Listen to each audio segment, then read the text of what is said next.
What's up, guys? Sound Optimus here with Gersh1, and we're back at it to answer your questions in another episode of For the Greater WAAAGH! Gersh, tell them what it is. This is a video series where we answer the question left by you, the viewer. If you want your question answered, simply comment down below, put question in front of your question, and we'll try our best to answer it next week. Yeah, let's do this. So this question comes from Alexander Thomas. Everybody has a name in 40K, even gods. Ooh. What is the name of the Emperor? Boom, boom, brrr. So that brings us to the theory that the God Emperor is actually a demon. Heresy. So the reason that the Emperor... So nobody knows the name of the Emperor, as far as I know. Or let me backtrack. So a demon in real space, the way to banish a demon in real space is to say his name, his true name. If you say its true name, it gets sucked back into the warp, or you can just kill it, but whatever. So the Emperor, my idea is that the Emperor is actually a demon that was created thousands and thousands of years ago when all those shamans sacrificed themselves to bond the demon who is the Emperor into the life of this child, which is why so many shamans were needed. That many shamans were needed to bind the demon and have a strong enough binding to take the demon that is the Emperor into this body and hold him down. Yeah, keep him in the material realm for such a long time. Exactly. Check out our 40 facts on, I think it's what's a demon hosts. There you go. That will explain more about how that process is done and everything. But there's more to it than just not knowing his name. So basically, one of the big, I guess, theories is that the Firehawk chapter was actually, I guess, killed off or transcended into the Emperor's demons, thus being the Legion of the Damned. So they arise without warning, they leave without warning, they're completely silent, and they're freaking like, they could appear in one sector of the universe while also being in another at the same time, from what reports say, at least. So that sounds pretty demonic to me. Yeah, because that is what the Chaos Demons are. They're just imprints, they're psychic entities that are imprinted in real space, but they can disappear, they can reappear, and they can be in two places at once, basically. Right. And who can give that power? None other than a demon himself, which is why the God Emperor might be, not even just a regular demon, but might be, like everybody says, a chaos god.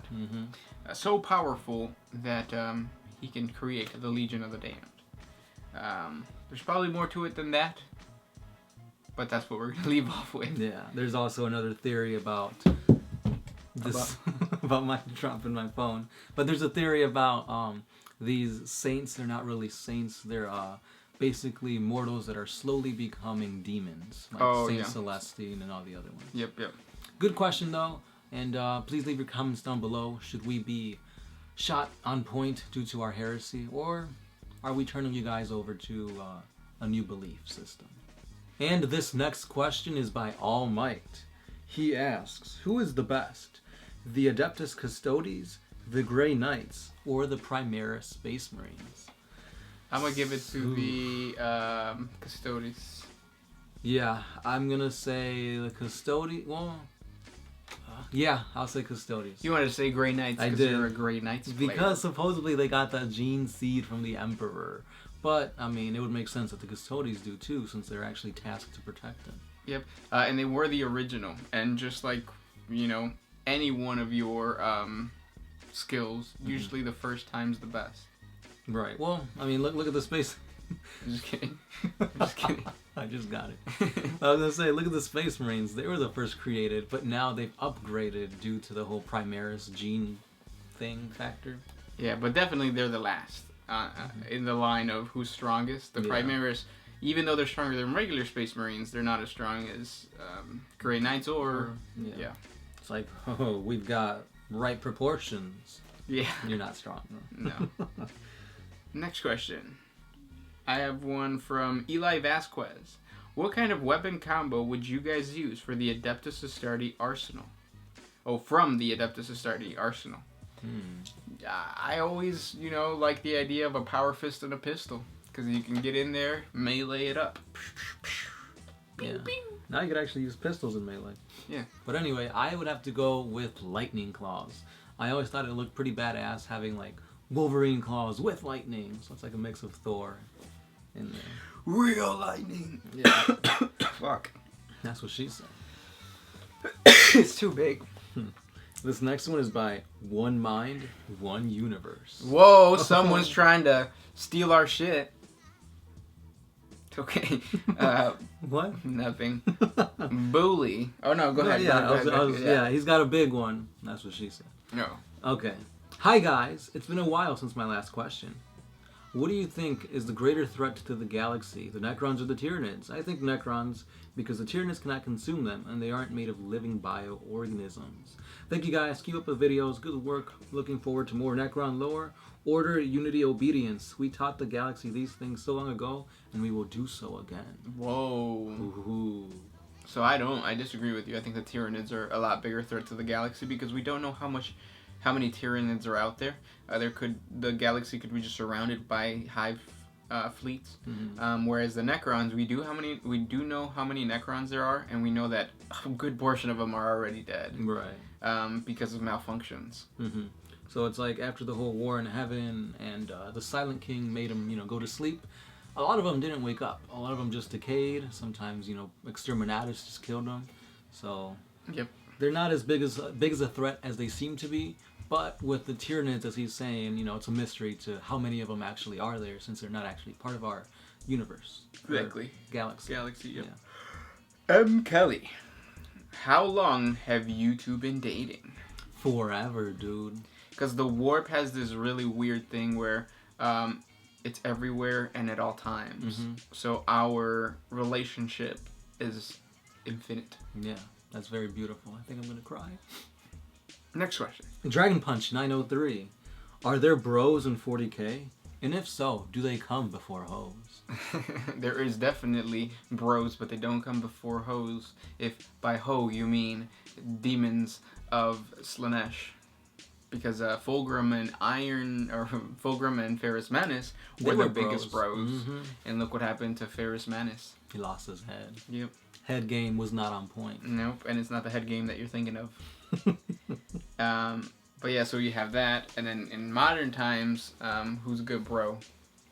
Who's always like... Obama and Biden. Obama and Biden. He had all those memes. Yes. Mm-hmm. Nothing. But they're not in the 40K universe. They're not, or are they? Since no, they're not. They're not. But yeah, but like in modern 40K, who is Gilliman's biggest bro? Is it the guy that brought him back to life? The Elder God? No. The Belisarius Call? Yeah. I don't know. I can't really see them like hanging out, like cracking a cold one with the boys. The boys are back. The boys are back in town. Isn't that No, never mind. I'm not gonna know. But yeah, so you have the biggest ones that I can think of is Fulgrim and Ferrus Manus. Yeah. Isha and Nurgle. They're not really bros. Isha and Nurgle, definitely not. Isha and Nurgle is more like a battered. No, it's like abuse. Yeah, because he's got her chained up. Yeah. And he's like, "I love you," and she's like, "Here, world, take these cures." Next question comes from Pointman1997. Is Rich Piana an honored Adeptus Astartes? If you don't know, Rich Piana is this bodybuilder who just openly says, "Yeah, I take steroids," and then he got a girlfriend, and every time at the end of it, every sentence he says, "Right, babe." But yeah, so is he an honorary Adeptus Astartes? No, he's not. Unfortunately, He's got to work on those proportions a little bit more. Yeah. Leon Bennett. Will Games Workshop ever kill the Emperor? And if they do, where will they go from there? Will Gilliman step up? So no, GW will not kill the Emperor. And if the Emperor was to die, the biggest problem would not be... Gilliman could not step up and be on the Golden Throne because he doesn't have the psychic abilities that the Emperor does. I mean, if the Emperor died, like, it's in terms of the Astronomicon, we're fucked. Mm-hmm. The Imperium is done. Yeah, there is no Imperium without the Emperor. Mm-hmm. So him dying would basically be, you know what? F humanity, F the Space Marines, F everything we've done lore-wise. Let's just do Chaos and Xenos. Yeah. And then eventually GW would also disappear. Exactly. This next one is by Chris Galloway. Where and how did you two meet as friends, and what drove your interest towards 40K and sci-fi? In twist. Yeah, I still speak Wibble. That's the language. Wibble. So I met him back when I was 4 years old. We were younglings. He was playing with a truck, and we're cousins. Yeah. And then all of a sudden, we were zooped into this warp. And we managed to build this, nice little quaint home. And if we go out, we get attacked by demons of Slaanesh. You say hi to one of them, and they just latch on, them hood rats, boy. Mm-hmm. It's like, we know you got rat tails, but come on. Yeah. Hope that explains everything. Oh, and how did we get into sci-fi? It was pushed onto us by the biker mice from Mars. Yeah, that was a big influence. Mm-hmm. That and the Tick. The Tick, yes. Mm-hmm. Next question. Peatman C. Have there ever been any traitor custodies? Not that I'm aware of. They're just like the Grey Knights, basically. Yeah, uncorruptible. Yeah, they're the Grey Knights minus the whole Inquisition. There you go. Michael Sturck. Tell me the pros and cons of fielding an Imperial Guard army, and that if they are getting enough love lately. They're not getting enough love lately, especially when like the whole fall of Cadia happened. I thought that they were gonna step up and like give new regiments and do cool stuff with the Imperial Guard, but they didn't. And right now, I think still tanks reign supreme. Yeah, tanks basically got a big buff, they got a buff. Because they got like 20,000 wounds now instead of just like 3 hull points. So definitely a big pro is tank armies. The con is it's expensive as hell. Yeah. A tank is probably what, $60 the cheapest? Mm-hmm. Or you could go with like, what are the Chimeras, which might be $40? They might. I think those are Lehman Russes, aren't they? Well, yeah, maybe Lehman Russes. But either way, it's expensive. Super expensive. Yeah. So, I mean, you'll get a good-looking army, but it's going to break the bank. Yes. So the pro, again, good tanks. The con, expensive. But at the same time, not many people that I know play Imperial Guard. Right. So you'll stand out among the ocean of Marine players. Exactly. And those were the questions for today. As always, hit us up on other social media sites where you guys can interact with One Mind Syndicate. We've got a Patreon page, a Twitter page, an Instagram page, and a Facebook page. We're the most active on Instagram and Facebook. Twitter, we lost the actual password and we can't log back in. We will, though, someday. Yeah, eventually. But we're there. It's just like really old stuff. Yeah, so definitely hit us up on Instagram. And I just found out that on Instagram, you can instant message us, like DM, basically. Oh, I didn't know that. Slide into our DMs, guys. There you go. Thank you guys so much for everything. As always, Sound Alchemist. Gershwan. We're One Mind Syndicate, and we are out of here. Some people really are. Yeah. And as the sun sets and the night falls and them hoes call, he pulled up at 6:30 and a 7:45 as he waving shorty high. You know he showing his bling out. She got in the car, he drove, he pulled his thing out.